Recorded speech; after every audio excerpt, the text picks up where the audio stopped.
Good morning, you guys. We hope you're having an amazing day so far. We're over here starting our day with a smile. We hope you guys are too. So this video that we're going to be doing is to help you guys out with the new app, or the new, I guess, feature inside the Disney app with the mobile checkout, you know, like scanning it. We're going to show you guys like a step-by-step and how we did it. And hopefully it makes you guys' life simpler. This feature in the Disneyland app is really cool. It's something that they're just trying out right now. They might not stick with it. They want to see how it goes, but it really helps with their line times. Yeah. But if you are planning on going to Disney, I mean, they might end up expanding this feature to more stores, eventually in every store. So it's really cool just to learn how to do it now. Yeah. So let's go have fun and go shopping. Enjoy. Okay, what we are going to do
Do you have any sense, or is it on a hanger? Yeah, it's on a hanger. Because we have to take the hanger. Oh, that's fine. And I just want to check to make sure there's no sensors on it.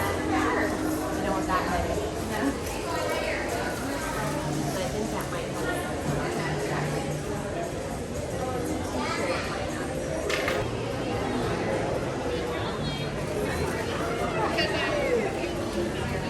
Let me just put a sticker on the back of it. Like, I know it's online, but like with the word cool.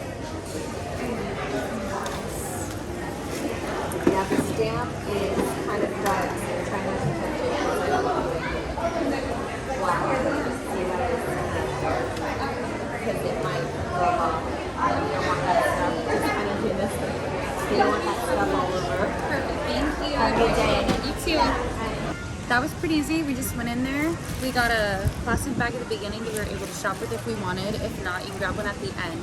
You use the Disneyland mobile app and you go ahead and purchase your items through there. And once you're done, you just go to the end and they can give you a bag then, or you can just give them a bag you already have and they'll put the sticker on it showing that you've purchased your items. And You have to scan the items onto the app. they take any hangers that you have, make sure you don't have any sensors, and that's it. And if you need your parking validated, there you go. Pretty Super simple. fast, super easy. Yeah, don't have Good to way in, good way out. I liked it. Hopefully you guys found this video helpful and informative for you guys. If you guys did, give it a like. Don't forget to subscribe if you guys are enjoying the content. Yeah. And we'll see you guys in the next video. Bye.